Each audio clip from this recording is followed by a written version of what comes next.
Luke 4:18 to 19. Sabihin po natin, the Spirit of the Lord.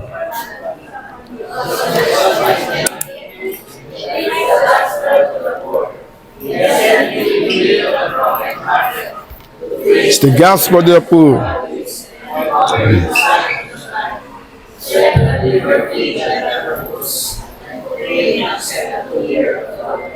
Our God is Jesus, the Anointed One. Amen? Yung J1 culture, bigkasin po natin. I am a blessing.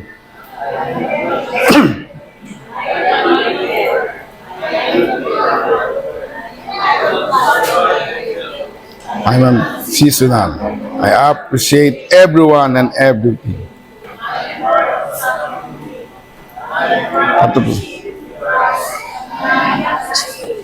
Amen. So, napakabuti po ng Lord. Lagi po natin didubikasin yan dahil yan po ang ating culture na tayo ay blessing, we are anointed, we are deliverer, we are good follower, part of something big. Ngayon, dadako po tayo sa salita ng Panginoon, ang ating pong binigay na mensahe ng Panginoon. Since it is Mother's Day. Ayun. Di alam nyo, sinabi ko lang Mother's Day, sinadya ko po, dahil ngayon ay Father's Day. Sino pa yung mga tatay? Taas ang kamay. At magiging tatay. Ayan. At gusto maging tatay. Ayan. Lahat po tayo ay gusto maging tatay. At yung mga tatay, you are blessed dahil may mga anak po kayo, pinagpala po kayo. Ngayon po ay Father's Day. Kaya ang ating pag-uusapan ay tungkol kay Daddy. Ang pamagat po ng title ay nakalagay doon. Nakalagay po. Make your happy. Okay. Kaya pagalakin natin ang ating mga ama, ang ating mga tatay, ang ating mga dati, mga airpods, pasayahin natin sila.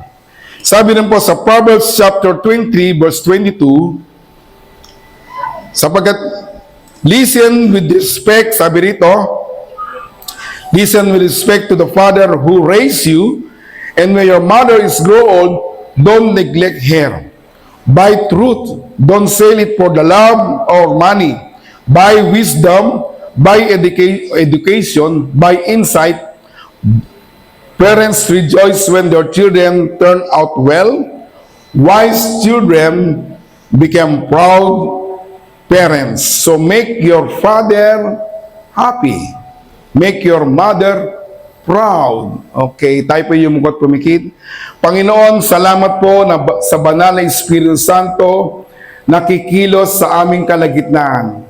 Hayaan mo, Panginoon, na ang bawat makikinig ng iyong mga salita, mabuksan ang spiritual ears, and mabuksan ang kanilang mga puso, tanggapin ang iyong mga salita. Lahat ng mga taong may pangangailangan sa umagang ito, at lahat na may katanungan sa buhay nila, Lord, sagutin mo sa pangalan ni Jesus. Salamat po, ikaw po ang umawak ng oras, ang programa, at ikaw, Diyos, ang maitaas sa lugar na ito. We thank you and we love you in Jesus' name. Amen. Amen. Palapakan po natin ang Panginoon. Sabi ron, so make your father happy.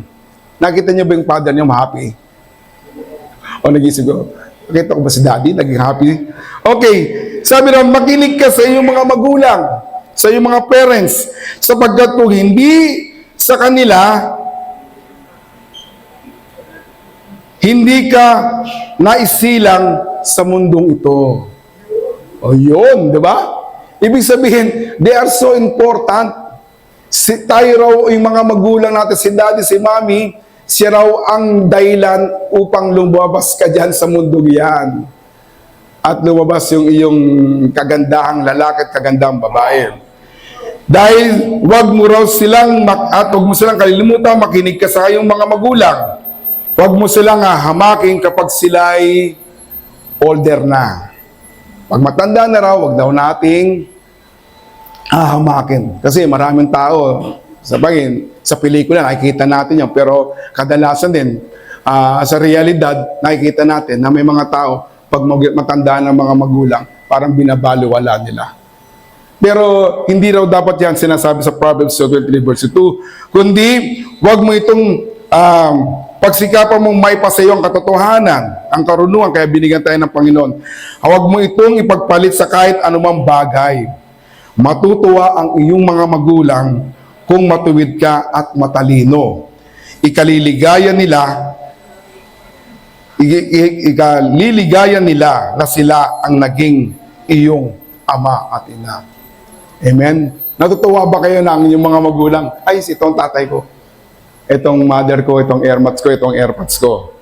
Sabi rin sa Romans chapter 12, 13 verse 7, give to everyone what you owe to them. Ibigay daw natin kung sino dapat nating parangalan. Respect, if respect, if honor, then honor. Kung meron po tayong dapat parangalan sa buhay natin, maliban sa Diyos, kundi ang ating mga magulang. Sila po ang dapat nating parangalan sa buhay natin. At gusto nyo bang sumaya si Daddy? Amen? Amen. Lagi naman masaya eh. Lalo na yung mga tatay na komedyante, no? Panayang kwento tungkol sa mga nakaraan nila, nung bata pa sila, matutuwa ka. Sila ay magiging masaya. Katulad ng binasa natin, we have to respect and give honor to our parents. Sa Ephesians chapter 2, verse 6-3, honor your father and mother, and be respectful to them. This is the first commandment with the promise, so that it may be well with you, and that you may have a long life on the earth. Kung re-respetuhin daw natin ang ating mga magulang, haba ang ating buhay. Okay? Gusto nyo maba ang buhay nyo, maging successful kayo, gigalang, respetuhin ang inyong mga magulang. Kaya yung lola nyo, di ba? Kita nyo? Matanda na, buhay pa. Kasi nagbigay sila ng tanim sa kanilang mga magulang. Sa mga ninuno pa nila. Dahil sila nagkaroon ng respeto. Kaya humaba ang buhay nila. Gusto nyo humaba ang buhay nyo? Kailangan respetuhin daw natin ang ating mga magulang. Okay. Happy Father's Day po. Amen? Sa lahat ng mga tatay. Pag sinabi nating father, ito yung male parent. Siyempre, lalaki po yung father. Hindi pwede maging lalaki siya, a man who gives care and protection to someone. Kaya yung mga tatay daw, meron silang puso na nagpo-protect at nagmamahal sa bawat isa. Ayun yung mga tatay. So, somebody may ma-question, ganun ba si daddy? Tatanungin sa sarili. Pero, iyan po ang daddy nyo.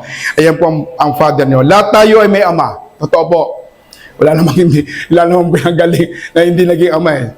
Ang medyo matatanong natin, siguro si Adan. Wala namang ama yun, bilang anak. Pero ang ama niya, ang God. Kasi siyang gumawa eh. Sabi, may konting comedy. Paano malaman pag nasa langit na tayo? Paano makikilala si Adan? Makikilala nyo kaya? Hindi, no? Tingnan nyo kung may pusod. Pag walang pusod, siguro si Adan yun. Kasi hindi naman siya lumabas sa ina niya. Okay.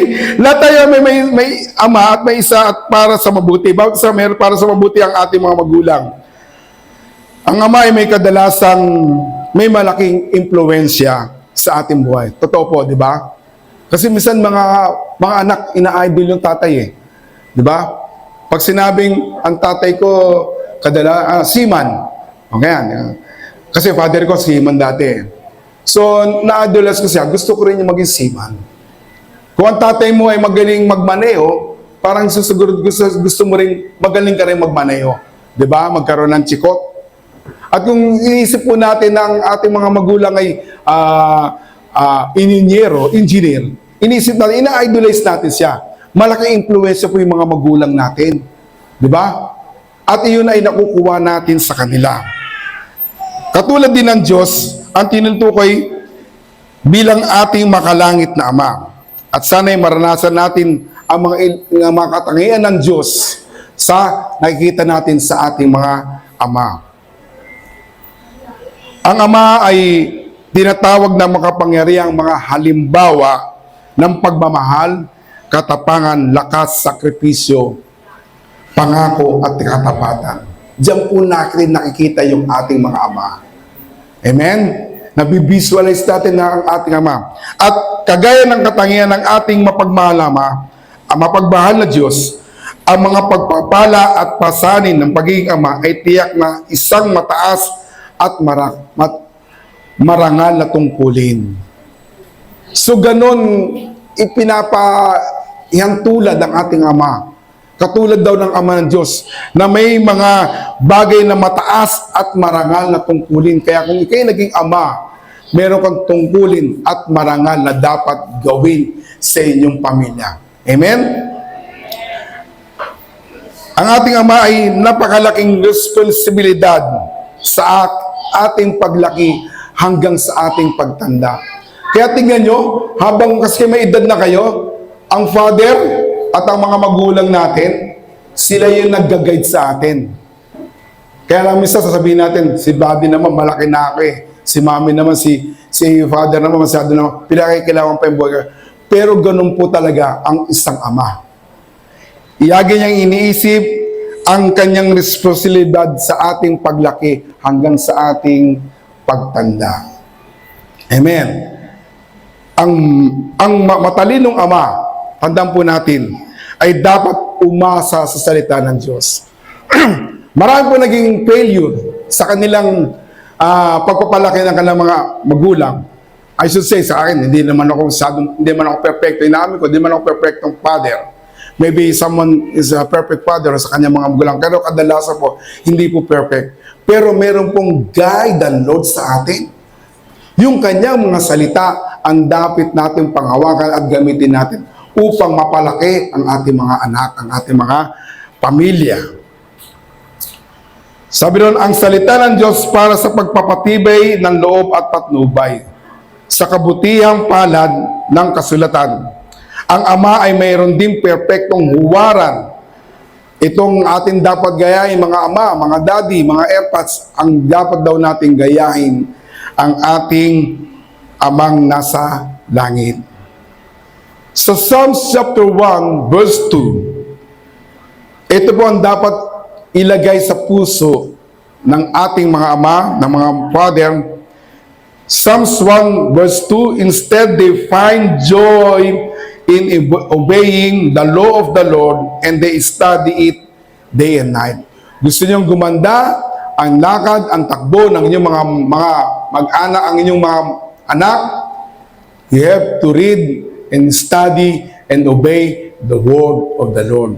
Ito po ang pinakasandigan natin upang mapalaki na mahusay at magandang ating mga anak. Okay. Alam nyo, ang father is always there to support and guide his children. Totoo po yan. At ang father natin ay laging masaya. Alam nyo, nung naging una masaya siya, yun ay ipinanganak kayo. Totoo po yan. Diba si father, tuwan-tuwa yan. Kaya minsan nakapanood kayo ng pelikula, diba? Siyempre, nagtuwa si tatay dahil yung asawa niya, si nanay, nabuntis. Yes, tuwa. Hanggang pinanganak na, kita nyo, very excited yung tatay. Kaya nung unang naging masaya sa inyo, sa buhay nyo, yung tatay nyo. Kasi, although na hindi sila nagpalabas, kita nakakita sa pelikula lang, ganun, di ba? Naku, lalabas na. Naku, hindi sa, kasi excited siya eh. Gusto niya na makita yung kanyang kamukha. Amen. Gusto niya. Ganun.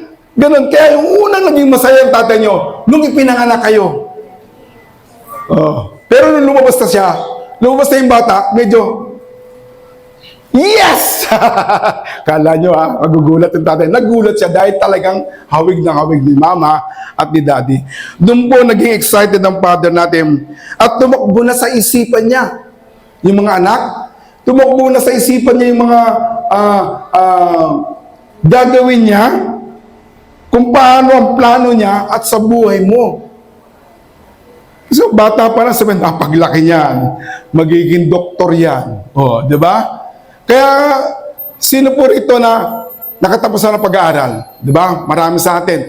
Inisip na lang ng tatay yan na ikaw ay magiging ganyan. Ang paglaki niya, stewardess yan.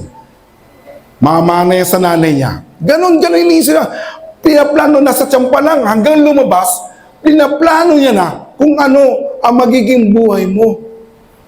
Because of the Word of God na nangasalita ng Panginoon, kaya dahil siya na mangyari yun sa kanyang anak.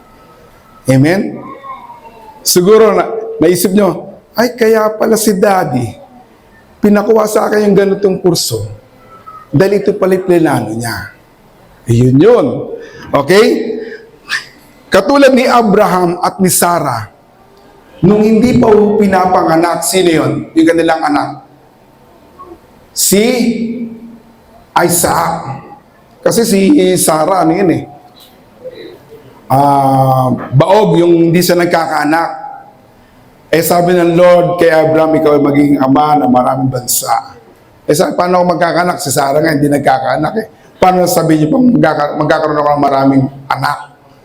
So, binigyan sila ng anak. Kaya pinatawag niyang Isaac.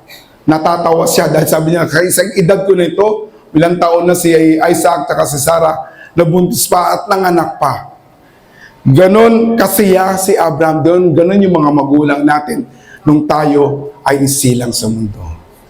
Nung isilang ka sa mundong ito, laking tuwa ng magulang mo. At ang kamay nila, ang iyong ilaw. Ay, kanta po ni Freddy Aguilar yun. Totoo po yun. Ayun po ang nangyari, masaya po si Daddy nung kayo ipinanganak. Kaya, give honor to your parents. I-respeto nyo sila. Give honor. Parangalan nyo sila. Daddy, kung pag-uwi nyo, Dad, take to Dad. Ipinanganak nyo ko. Di ba? Ganon ang kasiyak. Ganon pala kayo kasiya nung kayo masaya nung kami ipinanganak. Okay? At tatandaan po natin na ang Diyos talaga ang nagbibigay ng mga supling. Sila'y kasangkapan na ng Lord upang lumabas ka sa mundong ito. At ngayon malaki ka na at ang nais mo maging malaya. Kanta uli ni Freddy Aguilar pala yun. Okay. Ngayon, sabi rito, behold, children are heritage and gift from the Lord. So, ibig sabihin, tayo pala mga anak, regalo ng Diyos sa mga magulang natin. Kaya ang ganda ng, buhay natin Regalo pala tayo at galing sa Diyos. Again, this sinabi sa 1 John chapter 3 verse 1, see how much the Father had loved us. His love is so great. We are called God's dear children. So, ibig sabihin, yung tatay natin, ginamit upang maging daluyan ng regalo ng Diyos upang ipanganak tayo dahil gusto ng Diyos tayo'y kanyang maging anak. Tayo'y kanyang mga buong pamilya sa kanyang harapan. Okay? So, gusto niyo ba sumayan daddy nyo? Ang taong masayang father, ibig sabihin daw, number 1, happiest father means the family has a good life. Okay? Ang tatay na masaya, kinakailangan daw ang kanyang pamilya ay nabubuhay ng maayos na pamumuhay. Sino ba man nagde-dreams na iniisip na ang kanyang pamilya mapahamak? Di ba wala? Wala. Kahit sinong tao dyan siguro hindi niya iniisip na ang kanyang pamilya mapapabayao, mawawasak, mawawala. Gusto niya ang buhay ng kanyang pamilya, lalo-lalo ang ating mga tatay, ay may maayos na pamumuhay. Kaya nga maayos ko yung sarili nyo. Di ba? Pinalaki kayo. Sa 3 John chapter 1 verse 2, Beloved, I wish above all things that thou mayest prosper, be in good health, even as thy soul prospereth. Ang gusto ng Father natin, para maging masaya tayo, mag-prosper tayo. Kaya nga po kayo pinag-aral ng ating mga magulang, tayo pinag-aral ng ating mga magulang. Pero para mayroon po tayong susi, okay? Aside from the Lord na talagang siya nagpinanggagalingan ng prosperity, binigyan tayo ng pinag-aratan ng mga magulang, meron na po tayong susi upang makapagtrabaho, maging maayos ang buhay. That is the time na magkakaroon ng prosper sa buhay nyo. And of course, good health. Sino bang gustong tatay na ang anak niya may sakit? Di ba wala? Gusto niyo ba yung ganon? Wala naman eh. Ang lahat ng gusto ng mga tatay para sumaya siya, gusto niya prosper at healthy ang kanilang mga buong pamilya. And of course, soul is prosperous. Ibig sabihin, ang kanilang mga spiritual life ay prosper them, pinapasagana ng Diyos. Ibig sabihin, they are one in the Lord. Kumbaga, triangle, center is the Lord at ang pamilya na ay nasa baba na. Ayun ang gusto ng ating Panginoon, ng ating mga ama, upang sila ay sumaya. Okay? Ito ang inaasam ng ama, kaya si Father, worth ng worth eh. Di ba? Naalala ko tuloy si Daddy, si Father ko, kasi dati siya naging seaman, after seaman, nag-operate siya ng jeep. So, he became a jeepney driver. At kahit gabi na yan, talagang nagdadrive pa siya. Kasi iniisip niya, pambaon ng kapatid kong babae, pambaon ng mga kapatid kong lalaki. At siyempre, kasama na rin yung kakainin niya. Ganon kasipag ang ating mga ama. Ibinibigay niya yung magandang pamumuhay sa kanyang pamilya. Kaya si Father, worth ng worth. Si Daddy, worth ng worth. Maganda po yun. Kasi nga iniisip niya, walang iba kundi ang pamilya natin. Kaya saludo rin po ako sa mga mga OFW, yung kanilang mga tatay. Although ilang taon, katulad ako, ilang taon din ako na medyo hindi naman masyado matagal sa mga magulang ko because I was a sailor, a seaman before. Matagal po ako nag-abroad. At nakapiling ng pamilya lately na lang after 2-3 years. I was in the, always on the, sa iba't ibang bansa, sa barko, for about more than 20 years. At ngayon lang po ako nahinto, after 2 years, nahinto na ako rito, kasama ko ng pamilya ko. Kaya saludo rin po ako sa mga magulang, ang kanilang mga anak, ang kanilang mga tatay ay nag-a-abroad. Akala lang nila na para ibigay yung yung kagustuhan natin. Hindi, because ayaw nilang mapariwara, ayaw nilang masayang ang kanilang pinalaki kasi yung plano nila eh. Bago ko palang isilang, alam na nila yung plano nila. Gusto ko maging ganito. So, ang paraan, makapag-abroad sila ay maganda po. Kaya saludo po sa kanila, yung mga tatay na yun.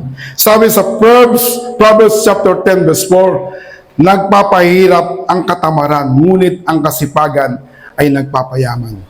Kaya yung mga tatay na masisipag, ano man ang hanap buhay nila, give them honor, respect them, dahil para po sa kanila ang ginagawa nila. Amen? Palapakan mo natin si Lord.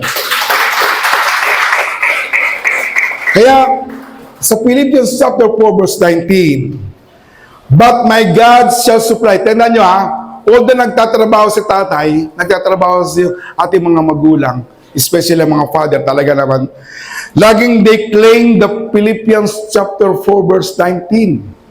But my God shall supply all my needs, all your needs, according to His riches in glory by Christ Jesus. Ibig sabihin, nakatuon pa rin yung kanilang paningin sa Lord. Lord, nagtatrabaho ko, pero alam ko that you will supply all the needs of my family. Amen?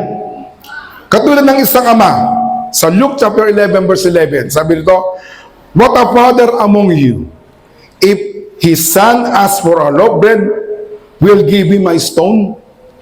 Pag humingi ba ang isang anak ng tinapay, bibigyan niyo ba ng boto? Siyempre hindi. Sabi nito, kung humingi siya ng isda, bibigyan niyo ba ng ahas o serpent? Siyempre hindi.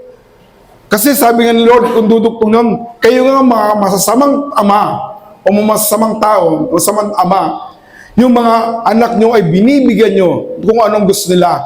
How much more daw yung ating amang nasa langit. Ibig sabihin, yung tatay daw ay meron talagang puso na minsan isusubo na lang. Di ba? Ibibigay pa. Pag hinati yung lechon, tsak, lalo-lalo na ako, talagang malaki ang parte. Pag pinutol yung isda, tsak, sa tatay dapat ang ulo. Pero yung anak nagre-request, Daddy, akin na yung ulo ah. So, ibibigay yung ulo. O sige, yun na anak. Ganon yung tatay. Ibinibigay. Tandaan po natin, ganon daw yung isang amang may malasakit sa kanyang mga anak. Sa kanyang pamilya. Amen? Ngayon, pangalawa, kung ang ating ama ay gustong lumigaya, kinakailangan daw ang ating pamilya has a good reputation of the family. Sabi doon sa Kawikaan 22 verse 1, mas mabuting piliin ang malinis na pangalan kaysa maraming kayamanan. Ang paggalang ng tao sa iyo ay mas mahalaga pa kaysa sa pilak at ginto. Ibig sabihin, pag may good reputation, overall quality, or character seen or judged by people in general. Ano ibig sabihin nito? Kayo ay binigyan ng pangalan ng inyong mga magulang. Tayo po ay binigyan ng ating mga magulang. Siyempre, katulad, pilido ko Abat. Pilido niya Bromwela, Tamayo, ganyan, di ba? Minsan, wag niyo pong bibigyan ng kahiyan. Di ba? Kasi parang yung pangalan, hinahawakan. Kumbaga, yung mga magulang natin, matagal nilang inalagaan yung apelido nilang yun eh. Hindi sila kilala bilang kriminal. Hindi sila kilalang bilang isang malakas manloko, mandaraya. Hindi nila inisip yun kasi alam nila, iningatan na may good reputation yung pamilya nyo. Amen? Kaya wag po natin bigyan ng ipahiya o dungisan o bigyan po natin ng halaga yung apelido natin. Di ba ang ganda pakinggan? Kunyari, Doktor. Di ba? Nakatapos ka.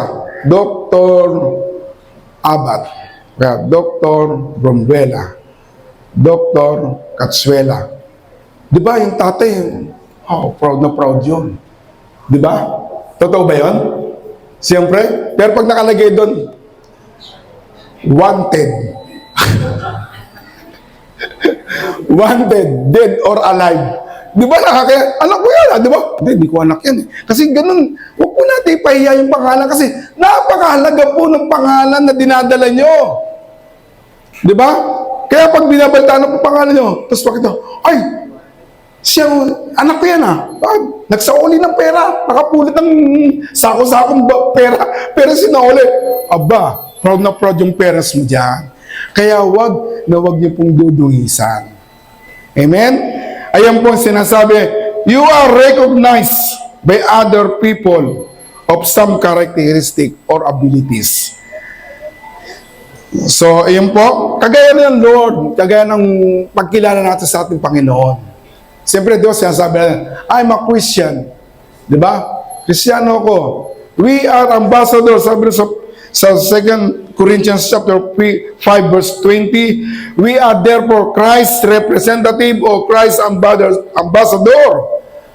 So, ibig sabihin, pag pinakikilala ka bilang isang anak ng Diyos, ipakita, show yourself that you are truly a son of God. Hindi yung puro puto kutsinta raw ang lumalabas sa bibig mo. Tapos sabihin pa, I'm a Christian.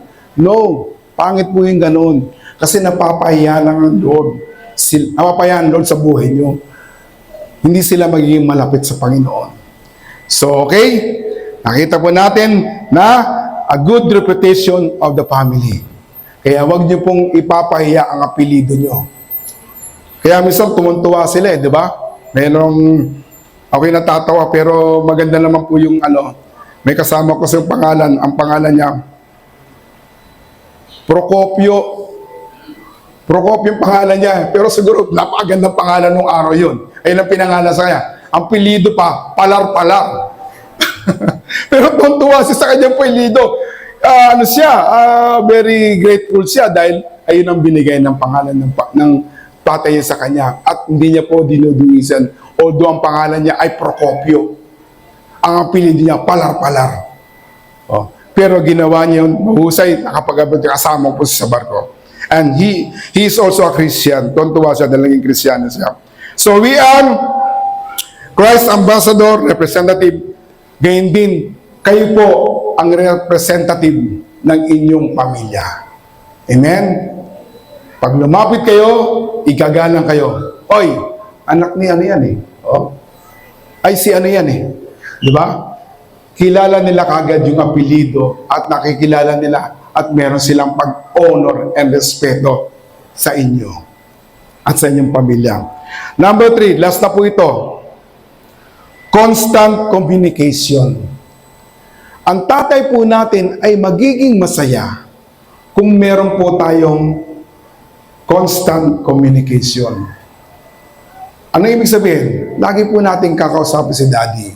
Lagi po natin kakausapin si tatay. Kung minsan tahimik sila, lalo na pag umiidad, tahimik na yan, nag-iisip na lang yan eh. Pero kausapin niyo po. Kaya nakakalungkot din, di ba, pag pumunta kayo sa gold, mga tirahan ng mga maedad, di ba? Although sometimes tahimik na lang sila eh. Pero kung tutusin, kung gusto niyo po sumaya ang inyong mga tatay at nanay o ang inyong tatay, lagi niyo po silang kausapin. Lalo na yung mga achievement niyo. Tay, bakit? Binigyan ako ni ma'am ng +5 sa grades ko. Bakit? Ang galing mo naman anak. Hindi na. Inubos ko yung tinapay. Yung binibenta ni teacher, binili ko lahat para bigyan ako ng +5. Hindi, that's only a joke. Pero, ibig ko sabihin, ang sinasabi ng Lord dito, we have a constant communication. Lagi po natin kausapin yung tatay natin. And any achievement sa ating buhay, ano man nakamtang natin, huwag po tayong maglihim sa ating tatay, sa mga magulang natin, sabihin natin, yung narating nating maganda sa buhay natin. Amen? At yung mga tatay naman, dapat pong magsalita ng may buhay. So, yung mga tatay Proverbs 18 verse 21. The tongue has the power of life and death, and those who love it will eat its fruit. Ibig sabihin yung bawat bibigasin natin sa ating mga anak, puro mabuti. Paglaki niyan, ganoon. Magiging ganito yan, magiging tanyag yan. Siya magpapagawa ng maraming building. Gagamitin siya ng Lord, magiging pastor siya. Okay. Lahat ng mga gandang salita ay dapat yung sabihin sa inyong mga anak. Kayong tatay, huwag kayong pag nagagalit kayo, kung may bibigasin kayong masama, pigilan nyo na po, pumikit na lang po kayo. Okay? At kayo rin mga anak, sabihin nyo rin yung mga gandang, kaya nga may communication sabihin nyo rin yung magandang salita sa inyong mga ama at inyong ina. Ay tay, pag ako'y nagkatrabaho, ibibili ko na kayo ng motor. Yan. Kasi bili kayo sa motor Pag nakatrabaho ko, nakakatanggap mo. Pag lagi niyo po sinasabi yan, tuntua si tatay niyan. Di ba? Matutuwa yan tayo. Pag laki ko, ako na ang magpapatayo at magpapaayos ang bahay natin. Lagi niyo pong bigyasin yung mga buting bagay para si tatay maging masaya. Tay, pag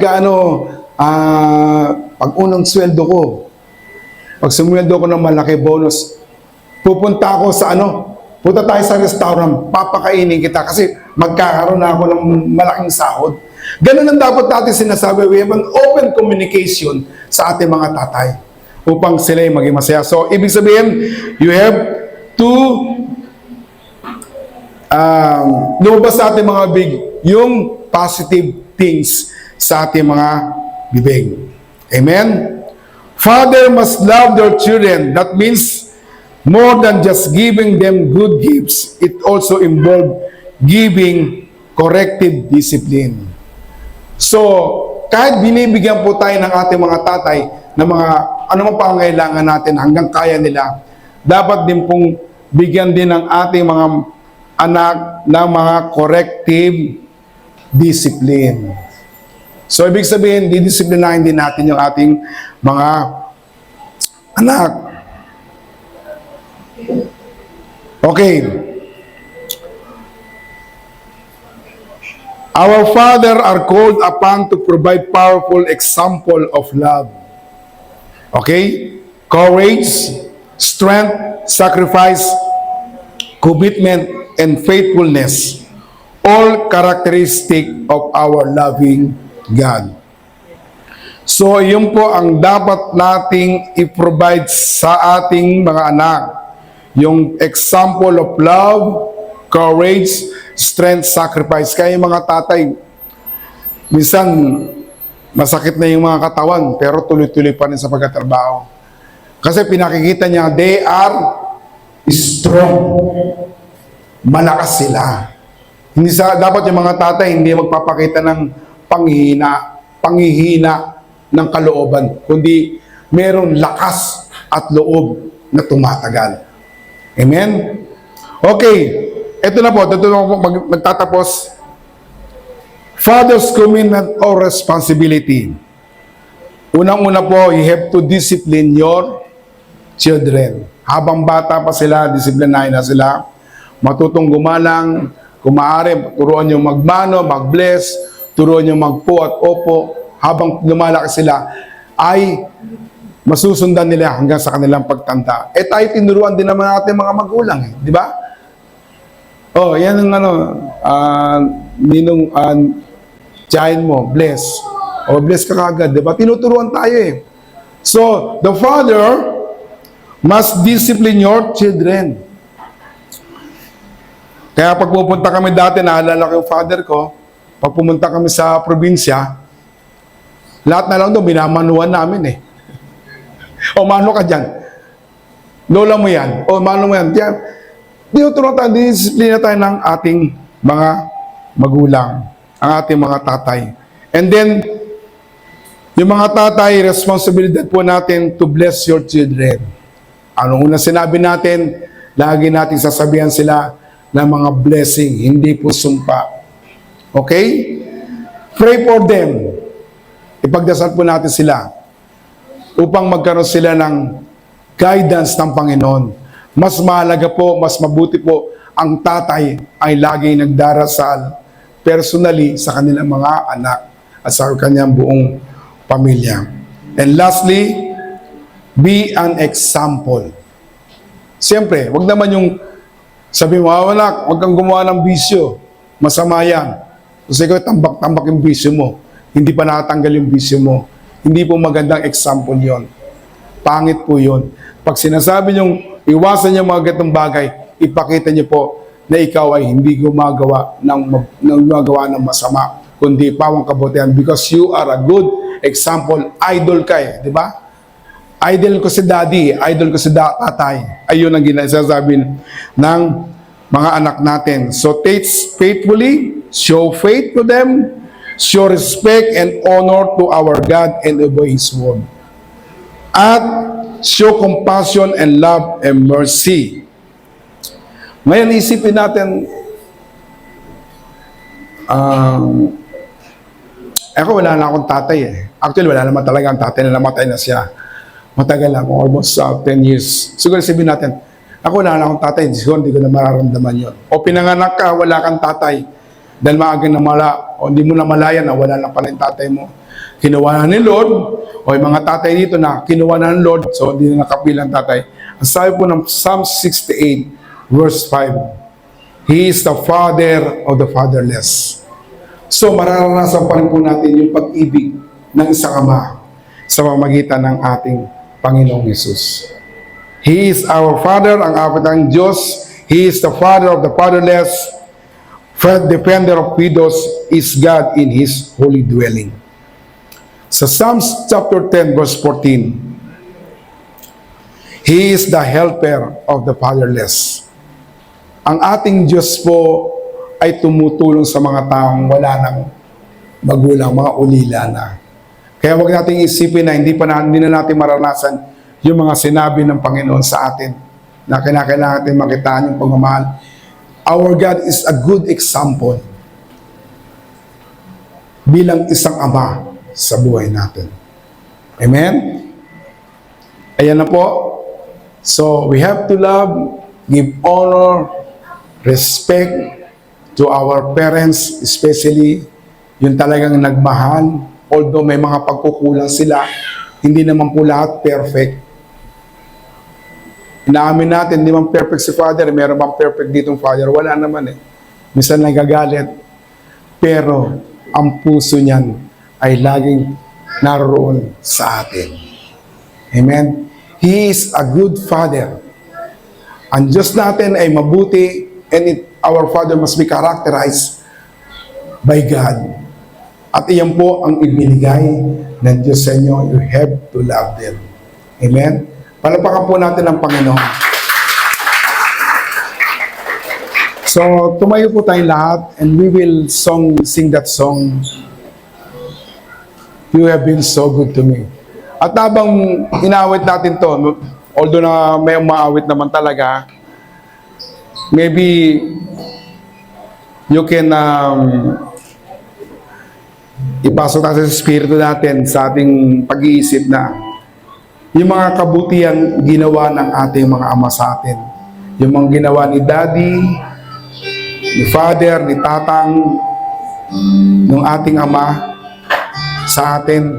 Isipin po natin yun. Sabi ng Panginoon, sabi ng salita ng Panginoon,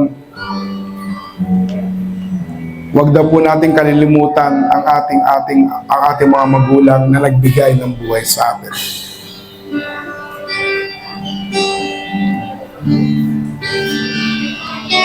I love you. Words you never fails. In all my days, I will held in your hand. Hallelujah. Moments that Wake up to lay my head. I will sing of the goodness of God. yes, napakabuti ng Lord sa atin. In all my life you have been faithful. Oh, hallelujah. Urabashala Rubakanta. In all my life you have been so, so good. In every breath that I am able, I will sing of the goodness of God. Alalahanin po natin yung mga mabuting ginawa ng ating mga magulang, ng ating ama, ang pagpapalaki, ang pagbibigay ng lahat ng pangangailangan natin. Napakabait po ng Diyos at binigyan ka ng isang ama na matatag, malakas, malaki ang pananampalataya sa Diyos. He is a gift of God sa pamilya natin. So we can say to the Lord, all my life you have been faithful. All my life you have been so, so good. In every breath that I am able, will sing of the goodness of God. 'Cause all my life you have been faithful. All my life you have been so good. Every breath that I am able, I will sing of the goodness of God. I will sing of the goodness of God. I will sing of the goodness of God. Sumandali po tayong tumahimik habang tumutugtog ang ating music. Alalahanin po natin ang ginawa ng Diyos sa atin. At sa oras ito, nais po ng Panginoon na kayo mismo ang mag-pray sa inyong mga ama. Pwede nyo ipagpasalamat yung mga ginawa ng inyong mga magulang, ng inyong mga tatay sa buhay nyo. Ito po ang pagkakataon upang sila po ay ating pasalamatan sa Diyos. So tayo po'y magmuni-muni at ating pong alalahanin ang ginawa ng ating mga magulang sa atin. Ipagdasal po natin sila at pasalamatan sa Diyos. Thank you, Lord. Panginoon. Yan na ginawa mo, Panginoon.